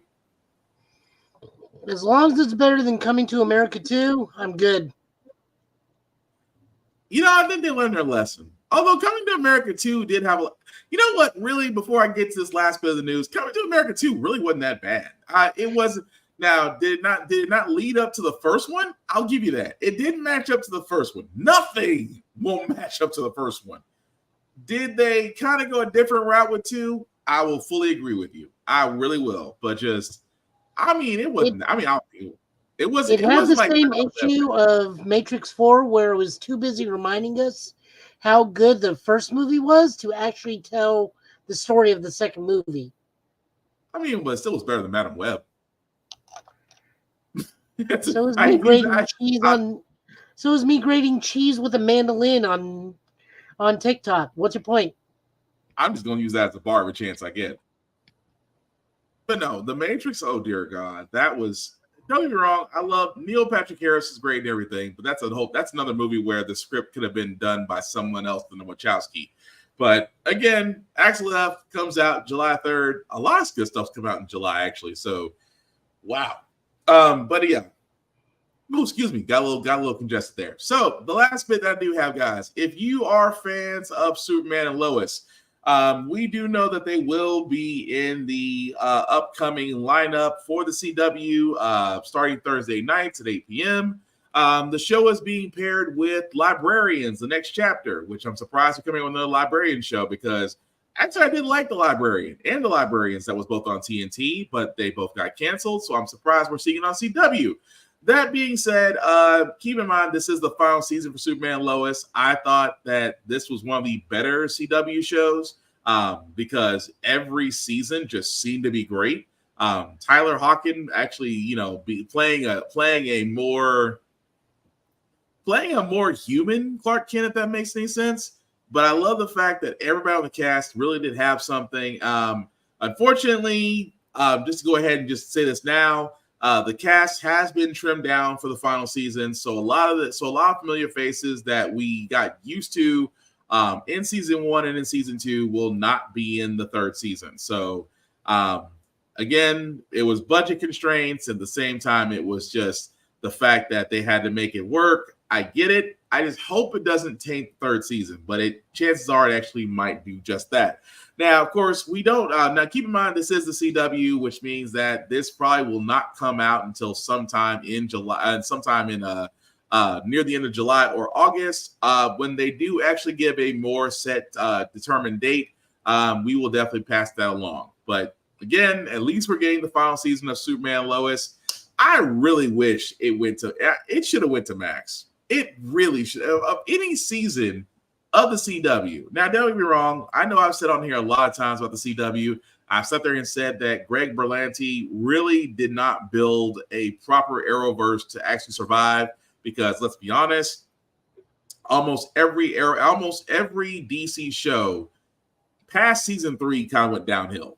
Almost every DC show. Even though Black Lightning, which again, you had potential there. You could have brought in Static. You really could have done a lot with that. But I digress. Also did hit shelves. Superman and Lois has been from out of the gate was a great show. Is a great show. So the fact that it's not on Max, it's not still with its full cast, it's not still moving forward. Unfortunately, I chalk it to Zaslav. Zaslav is killing a lot of these shows out here. Along with this is the reason why I'm kind of scared. Well, I'm not scared because Gunn had already sat there and told Warner Brothers, hey, anything DC related, here's the line, don't cross it. I just wish that he could have saved Superman and Lois, but I get it. He's working on Legacy. It looks great from the screenshot that we got, but I get it. But anything you want to add, Joe, to the Superman and Lois before we move on? Solid show. I want to see how they they answer that cliffhanger ending from the last the finale. Truly the last CW superhero show we're ever going to get. I don't even think that's a Zaslav thing. I think they were just like moving away from the superhero stuff in general. Yeah, well, they are embracing the funny part about the CW. They picked up NXT, so they actually somehow picked up NXT. At the same time, they were going to still bring up more reality shows. But again, I get it. I guess reality shows is the wave now, but it's just kind of sad. But again, once Superman and Lois does have a set time, that set time slot as far as when it will start, we will definitely be examining the final episodes of the final season. So that being said, that's really the news that we have. So before we move on to our comic pulls of the week, guys, we always do want to show love to Rick's Comic City. Again, Nashville's #1 place for comic book guys. They have stores located in Nashville and Clarksville, Tennessee. You can go there or go to their website at rickscomiccity.com because you can actually order issues, pull lists, anything regarding anime, mangas, comics, comic collectors, posters, movies, compilation books. You name it, chances are they have it. And again, Nashville's the #1 place to go for comic books. So if you are in Nashville, definitely check them out in Nashville or Clarksville, Tennessee. If you are not in the Middle Tennessee area, guys, support your local comic book stores, support your local libraries. They are the last places to where you can get books. And trust me, I get it. Amazon is great. Comixology, reading comics online is great. But there's something that you don't get from those that you do get from walking into a local comic book store. It's the experience. You get to meet like-minded people. You actually get to get exposed to other comic books and other things that you may not know about. And again, it is the experience. We just had Free Comic Book Day 2 weeks ago, and a lot of people got to experience not only getting a free comic book, but actually getting to know the comic book community. So again, guys, and also kids here at Get Bit, we always say it all the time, read the banned books. Right now, there's a list of books out there they don't want you to know that you really should know because you should expand your mind. So again, read the banned books. You will be better for it. That being said, Joe, I do think you have your comics. You have the comic list up, so whenever you're ready. Yep, this is Nightwing 114. This is written by Tom Taylor, drawn by Bruno Redondo. Bruno Redondo and colors by Andrea Lucas. This is the final arc because Tom Taylor is leaving the book. And when he does, I will also be unsubscribing from this book unless it's a writer I like. So hopefully Josh Williamson will take over. But this is the beginning of the end. The Heartless is finally making a move on Dick Grayson. Starts turning the public majority against him. And Dick, for whatever reason, is in the mountains. I'm going to say he's close to Nanda Parbat or something. I'm taking a pure guess on my end. With Bitewing, we don't know what his relationship with Barb is at the moment, but it's probably still good. But in the grand scheme of things, they will probably split up by the end of this, so everything will be status quo. Or the next time when the new writer takes over, he'll probably immediately break up with Barbara for some superfluous reason. Which in that case, I will immediately unsub from this book. But this is the beginning of the end. Well, I kind of figured they're kind of following this because, again, not to spoil this because the only reason if you've been kind of following Nightwing's issues before this, that he just can't seem to leap. This is the guy who was a born acrobat that had no problem jumping rooftops, things of that nature, who's suddenly grounded. So he's basically trying to find his way back. So I get that. Again, Heartless is kind of the choice enemy here just because of Grayson being kind of nerfed, it did make sense to kind of give him a more grounded character who has an affinity for organs. I will put it that way. If you know who Heartless is, then you know the reason why he has the name. But in the first issue, it's like I said, the first issue of this story, I think it's a 5-parter, isn't it? Yeah, part 1 of 5. Yeah, 1 of 5. Yeah, so it looks like it's I'm willing to ride this out for the next 4 parts and see how they actually solve Dick's yips, I guess you can call them. Yep. Next up, we got Wonder Woman number 9, written by Tom King, written by Dan Sampere, and colors by Tumu Mori. Diana is now being tortured in a new way. She broke out of the lasso of lies, but was taken down by Sovereign's guards and now is fully imprisoned. This is basically how she deals with torture and is using her thoughts of Steve Trevor to keep her sane. There is some minor retread. Basically, just kind of feel like they're doing the same thing they did last issue, but this time instead of it being a lie, this is Diana's own psyche trying to keep itself held together because she's being held in prison with no food, no water, no light, no interaction with people, just complete and utter blackness. So, different way of Diana, because Diana is a woman of the people. Right. And she is not like Bruce. She is not like Clark. She needs human interaction. She needs to be among everybody to live and thrive. So, an interesting way to attack her mind. I really dug this for that aspect because she even just like, look, I had to kill a rat in order to eat, and it's looking for me, and we became friends. I understand rats say right now because I am mentally broken and I'm just interpreting it to keep myself sane. See, I tried. I really tried, and I was telling Joe about this before we started the show.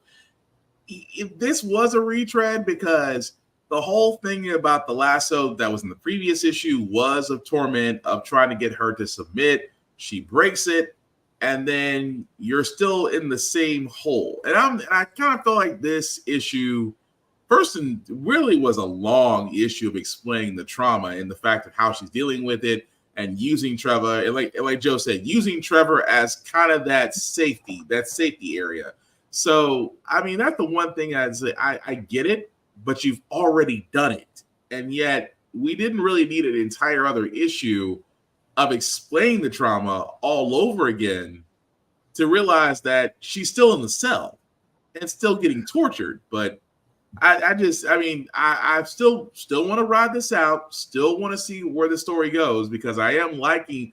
I mean, outside this one issue, I am liking the overall Wonder Woman story. But like I said, she used the vision of her mother to give her the courage to break out of the lasso of lies. This is just straight up utter isolation torture, which is entirely different from being trapped in a fantasy world. True, which she even brings up in this issue. It's like, hey. Fake Trevor. He made me this, and it made me this was the last of lies, and eventually I broke out of it. True, but it was just but it still felt like a retread to me. That's why I'm like, you could have went a different route with this, but like I said, still will ride out with Wonder Woman because I still want to see how this story arc ends. But yeah, this was definitely a miss for me. Moving on over into Marvel, we got Blood Hunt 2. Written by Jed McKay with art by Pepe Larraz and colors by Marty Garcia. Mm-hmm. Yes, it's exactly as advertised. So this is Payback, kinda, where we learn, yes, Blade is the new head Lord of the Vampires. The Blood Coven tried to take out the small resistance team of Hunter's Moon, Tigra, and Miles Morales, while the Avengers come in with new anti-vampire countermeasures, while we see that other people are not quite dead and either changed. I don't think that actually can kill Thor, because isn't Thor basically immortal now? Pretty much. And so basically the stake in the brain is just to keep him turned off. Pretty much. Okay. That was a good conversation I had with one of my friends because I don't keep up with Thor and they do. Yeah, I just had to go. I was like, "Is Thor basically immortal now?" And they're like, "Yeah, he's immortal, but how he's being immobilized? They have to immobilize. He's basically being immobilized. Yeah, like he's not dead, but he can't move. Great issue. I do love that. Like Miles doesn't know where Doctor Strange lives because he's basically normally over in Brooklyn and Brooklyn and like I have in that borough more.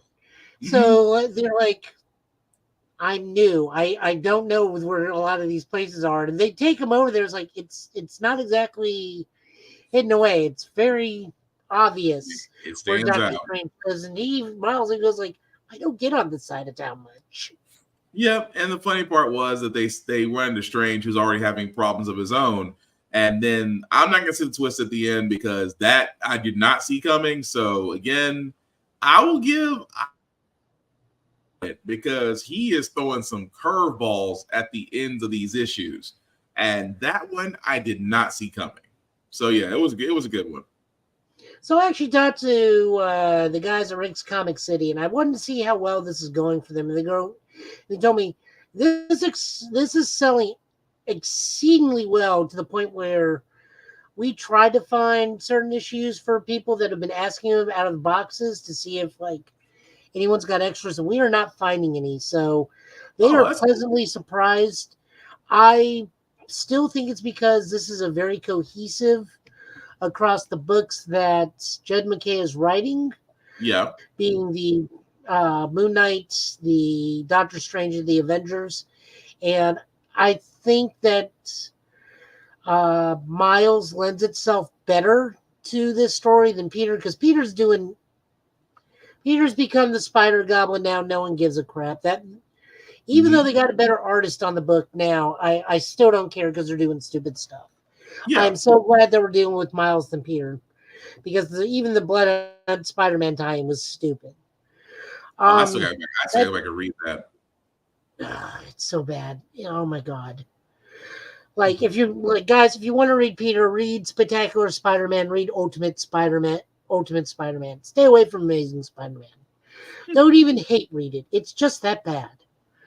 But still, Miles lends itself wonderfully to this because we have a pre-established history between Blade's daughter Brooke and Miles already.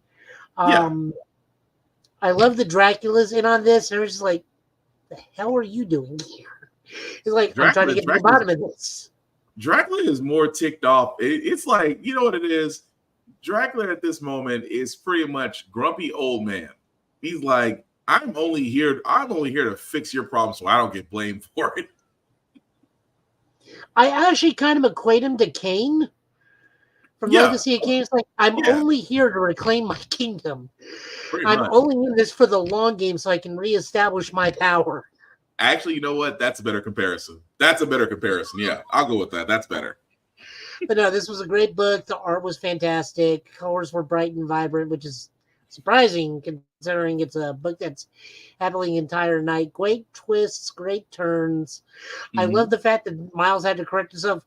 You're another Moon Knight. Another Moon Knight. There's more and then even Hunter's Moon is like, to be fair, I didn't know where this was either. That was funny. There's more than one Moon Knight. It's like, that was funny.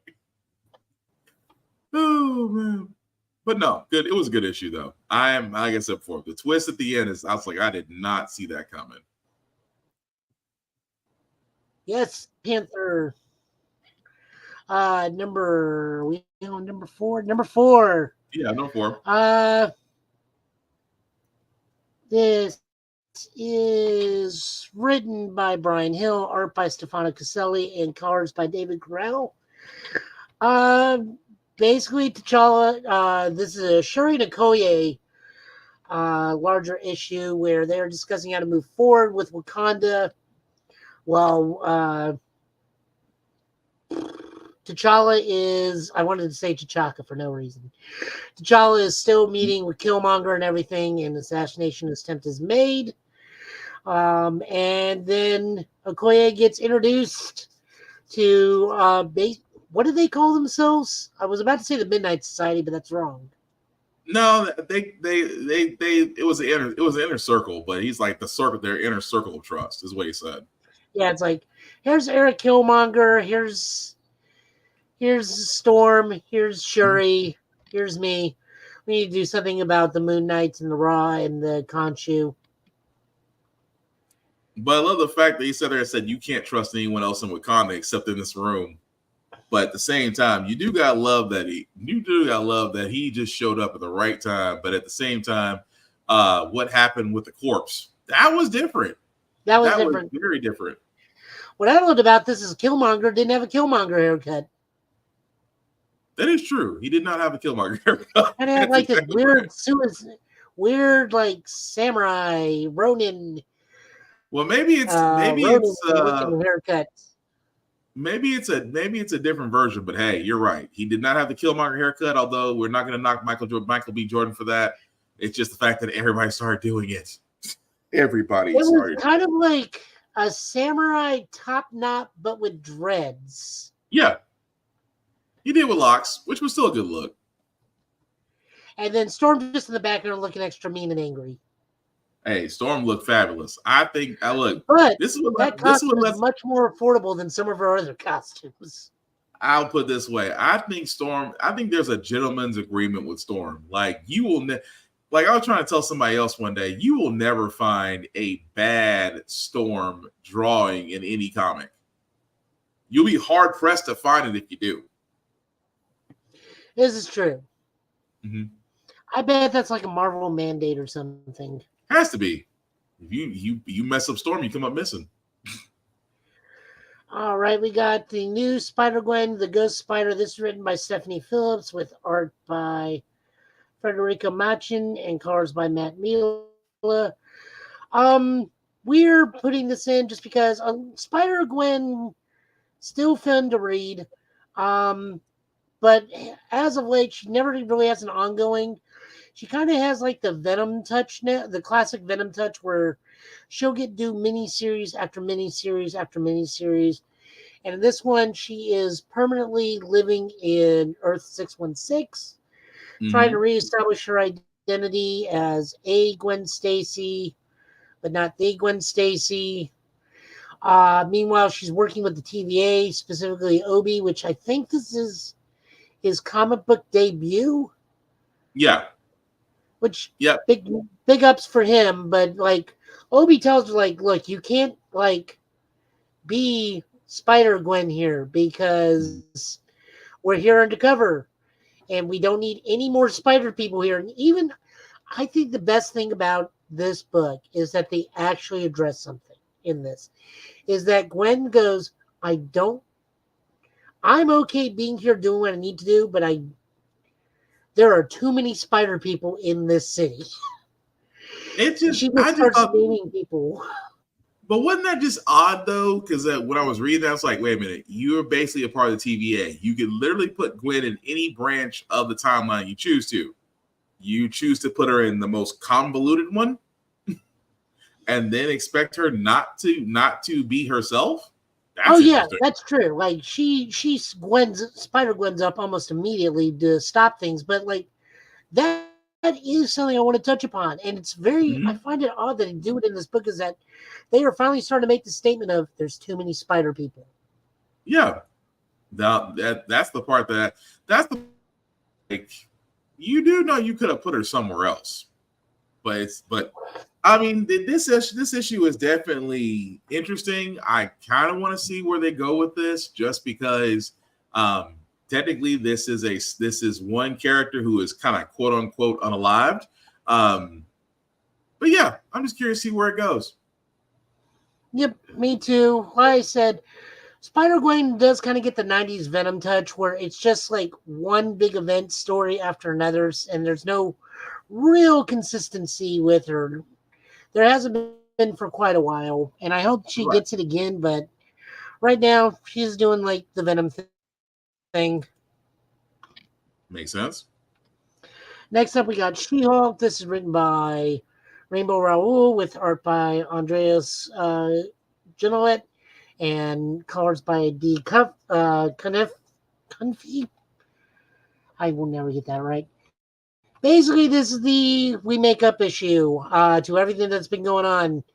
They just finally confess like they love each other, and maybe Jack of Hearts can take care of space parking tickets, which even he didn't know was a thing.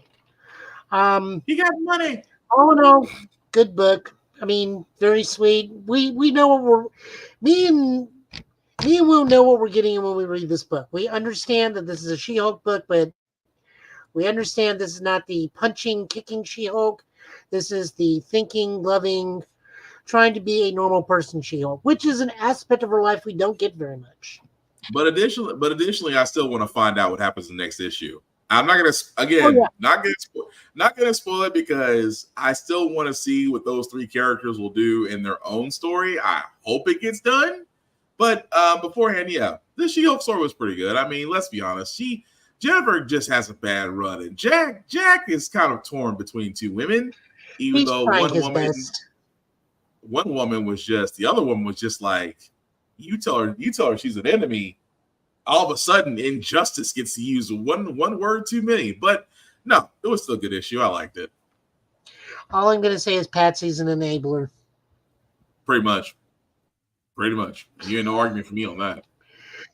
Moving on over X-Men, because it's just not a week if we don't cover an X book at some point. This is written by Jerry Dugan with art by Lucas Warnick and Stefano Caselli, with colors by Brian Valencia. All right, this is Fall of the House of X number 5. This issue is just how to kill Nimrod. Deep fried. You just put a little storm in it. In so many words, deep fried. We said it already. Yeah, Storm showed up, and if you ever want to know what happens when Storm, Magneto, and his daughter Polaris all get together and what they can do when they have the ability, you basically get deep fried Nimrod. But it's like that still, horrible Halle Berry joke. Yeah. You know what happens when a toe gets struck by lightning? Everything else. Same as everything else. It goes. Bzz. Yeah, but no, it was a good issue. I did like the fact of how Storm came in. You know, the funny part is, again, we're gonna. Apologies for spoiling this because I gotta point this out. You realize that how Storm entered in and Cyclops saw it was kind of the same way Cyclops introduced Storm in X-Men 97. Yeah, but they've got to do that because there are so many Storm and Scott memes where just Scott doesn't understand anything about Storm that they have to pair those two up constantly to subvert the meme. But it was a good one though. I like the fact that he sat there and said, "Why are you smiling?" Oh, on account of weather. It just one humongous ass lightning bolt comes out of nowhere. But no, good issue though. I did like it. Now, the art was fantastic, especially in this book. It's nice seeing all this stuff. It's interesting seeing some of the ways they fight people. Wolverine got the crap kicked out of him in this book. I mean, yeah, he's sitting there holding what used to be his arm. Jesus. And one of my favorite ex-ladies got her time to shine. I do love Polaris a lot. I prefer her old costume where she was constantly in the sunglasses and the carrying the coffee, but I'll take Daughter of Magneto costume too. I mean, when you put the positive and negative together, you know what you get. I'm sorry. Go ahead, Joe. This is true. Void Rivals. We have not been covering this one a whole bunch, but this one was kind of special because we got to have Springer pop up in it. The two rivaling people, Darek and Serrani or something. Their names escape me at the moment. They are very difficult to remember. Yeah. Are still on the run because they are now outcast by both their people, and he is taking the injured woman character. I think it's Sinelli or Serrani, one of the two. Watch it not be any of those things. To go get healed up, and they run into Springer of all people. Just like on this moon, it's like, look, I detected a robotic transmission signal. How can I help? And then he's like, oh, you're both synthetic. What was I here? It's like, oh, my my AI power glove is like, great. And then Springer's got to fight the dude pursuing them. Yeah. While at the same time, we see some other interesting things like the Scuzoid, which is the pig space bounty hunter from like 2 episodes of Transformers Season 3, coming home and learning his way of life to his costume, his marriage, and his children. Pretty much. And then the Quintessons, on the other hand, also make a guest appearance, and they kill a scientist because the scientist says like a specific word that has been banned in Quintesson society. Yeah. If this was definitely issue. No, go ahead. I was saying it's a fun issue for the cameos alone. The story is still basically Enemy Mine or the Last Starfighter, or just those 2 movies pop into mind. In particular, that one episode of DS of Next Generation, Shaka, the one the walls fell. Oh, Darkmoth. Yes. Darkmoth. I actually watched that last night. That's one of my favorite Next Generation episodes. But no, I can't add anything more to this one. This was actually a good one. I actually had to go back because I don't remember reading the first issue of this one, so I had to go back to the four previous ones to get to this. But no, I can't add anything more. That this was a good issue too. Like, this is setting up the greater universe for the Energon universe, so we get to see all these fun cameos.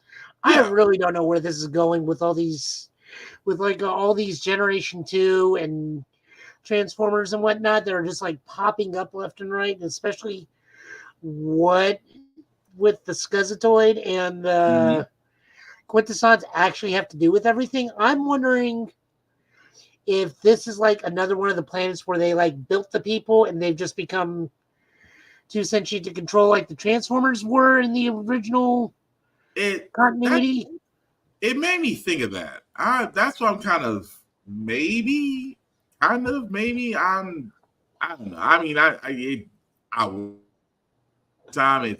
it's got those same elements, but at the same time, it's almost like it's its own thing, if it makes sense. Yeah. And then rounding out the night, Cobra Commander. This is a finale of Cobra Commander. Basically, he invites Destro to that one town they constantly use in G.I. Joe that's like a front for one of the major Cobra bases. And Cobra Commander just makes like a power move, and Destro's like, bravo, you have my interest. I mean, when you meanwhile, sit there that one Dreadnought's like, that one Dreadnought's like, I really want to leave. I don't want to be here. He's a psycho. But I love the fact when you sit there and said, he's like, you have served your purpose. You may leave. I'm not moving because I know you're going to shoot me in the back. Well, you're not that stupid after all. It's like, dang. And then Cobra Law, they're like, so you need to read the free comic book day issue to understand what's going on there. Basically, what happened is Megatron got free. So Globulus sends Constricta, is that her name? Yeah. To the stars to go find whoever did this to them, to find more like them to power Cobra Law. And I'm just like, sure, that'll go over real well. It's still funny. It's like, I'm going to go send our tiny people to go to find a planet of giant robots. It's like, yeah, let's see how well that's going to turn out. But no, it was definitely interesting. I love the fact that the whole time Destro's like, you just annihilated everybody in one shot, and you want my company. And it's like, okay. And you just see the henchman just turn around and be like, you didn't even put up a fight. Let's just see where this goes first. Because if you ain't noticed, he took us out he took our entire squad out in 5 minutes. I think the man has a plan. That's all I'm saying. But we do see the rise of Cobra, and we do see him actually don the helmet that we all know so well. Yep. So yeah, that was an interesting series to see where Cobra Commanders came from and where he actually wound up at. Although poor Breaker, he's still going to be in the employment of him for a while. Not to mention that poor doctor who's just like, please kill me. Oh yeah, the doctor. Yeah. Oh man, I forgot about him. It's so good to meet you. Please kill me. And we do get announced that we are getting 2 more books going forward. We will have a Deathstroke miniseries and a Scarlet miniseries to replace Duke. So we are slowly building up more Cobra and more G.I. Joe forces. They do take place directly after it. There is a small preview of Destro words using the Robo Viper troopers to take on a small nation to see their effectiveness. We don't know anything about Scarlet other than the cover of the book and the writing and art team. This was just fun. I love that also Cobra Commander just like slaughters all of his own men. And they're like, you just killed all your own dudes? Like, there's always more. There's always more. There's always more people to come and join Cobra. I mean, just if there was anybody that you were worried about being in middle management, it's Cobra Commander. But no, it was definitely a good issue to wrap up the series, so I definitely did like it. And that is all the books. I think, I don't know if I put the Power Rangers 120 in here. I did not. But if this was written by Joshua Williamson with art by Andrea Milana, and colors by Annalisa Leone. That is it. Nice. Well, guys, as we wrap this up, definitely Blood Hunt too. Oh yeah, Blood Hunt was definitely was definitely the book for me. But as we wrap this up, guys, we do want to thank everybody that liked, that watched, that shared our podcast, let people know we're live. We certainly appreciate everybody that commented along with us. We try to catch everything. Like if you're commenting on Instagram, that's the reason why I kind of hop back and forth because unfortunately it doesn't show here. But you can watch our YouTube page. You can watch our Twitch stream. You can watch us on Facebook. We'll be able to see your comments there as well. But again, we thank everybody that liked, that watched, that subscribed, notifications on. We simply cannot do this without you. But Joe, you want to let the people know where you're at and where they can find you, sir? I will be at Nashville Comic-Con next week with the Tennessee Ghostbusters. Hopefully you'll be there too, Will. I don't know what's going on with you. Life be lifing, but I'll see. I may there Saturday. I may be there with the kids. I'm not 100% sure right now. Other than that, I don't have time for much right now because the medical world's kind of in upheaval because of the Ascension hack. So my job is very overrun with people right now. So I'm very tired constantly. I am playing Street Fighter again on Twitch. You can see last night's match. Season 2 happened. I keep fighting that same old man every time.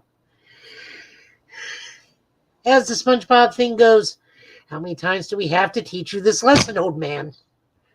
Actually, I went back and watched that stream. And I was like, I kind of laughed a little bit because I did see what you were talking about where a few of them, they just bum rushed you. And that's still funny. The fact they bum rushed you went in for you kind of had the easy grab and the air grab. So again, if you haven't seen Joe's Twitch stream or his Show I Got Joe, trust me, you watch it and I'm just like, and I haven't played Street Fighter 6 yet. So when I actually do get a chance to play it, I am definitely practicing. But I'm sorry, Joe. I am an adequate player, but when I did the double perfect, it's like we're ending on a high note. I'm not doing this anymore. It's been an hour. Nice. I can't fight any more Akimas. God. I haven't gotten around to playing Aki, and apparently Aki's like one of the biggest winners out of that patch. Huh. Interesting. Yes, Ken was the biggest loser out of that patch. Really? See, this is why I got to hurt and get stuff with Street Fighter 6. And they added a new drive mechanic that helps not totally break out of the throw loop. That still can be a thing, but now we have drive reversal recovery to where if you have a hard knockdown, you can hold the drive reversal motion, and on wake up recovery, you'll do it and push them back almost full screen. Interesting. Okay, I'll have to keep that in mind. Well, before I get to myself, guys, I do got to shout out BlurredStation.com. Again, I cannot keep stressing this. This is the vehicle for blurs and people of color. We talked about YouTube going downhill. We talked about Netflix kind of being, Netflix and Hulu and Amazon removing and adding content and raising prices. We keep on saying we want a place of our own for our content to be watched, to be owned, to be shared, and for us to have our own seat at the table. Blur Station is it. If you guys want to, I highly encourage you, check out BlurStation.com. Please join now. It is $10.99 a month. If you do join, guys, I ask you that when you do hit the join now button, if you will select the Blurred's Eye View Affinity membership, select myself or anybody there, whether it be Black Spartan, Safari TV, we would all appreciate all the same. And it's $10.99 a month. Again, not too many places, especially on the streaming scene, are still doing $10.99 a month. So please definitely do that. And after paying $10.99 a month for 36 months, guys, you do get the opportunity to own a piece of Blur Station. Again, at Blur Station, you own the content. And that is literally all they're asking for. For you to be a content creator on Blur Station, you do have to join it first. So again, once you join, you'll be able to reach out to those at Blur Station, and hopefully your content will be produced well, be able to be shown there. And again, you get to keep ownership. Ownership is the new thing, guys, and Blur Station is that vehicle. Definitely check it out. As for myself, you can usually find me Black_Spartan615 on all the socials. I do reviews on almost everything. The link at the bottom, I'll make that just a little bit bigger for you guys to see. If you copy and paste that link into your browser, take the link to that YouTube and Facebook groups for all the podcasts. How the fuck got here? Get Bit and all those podcasts.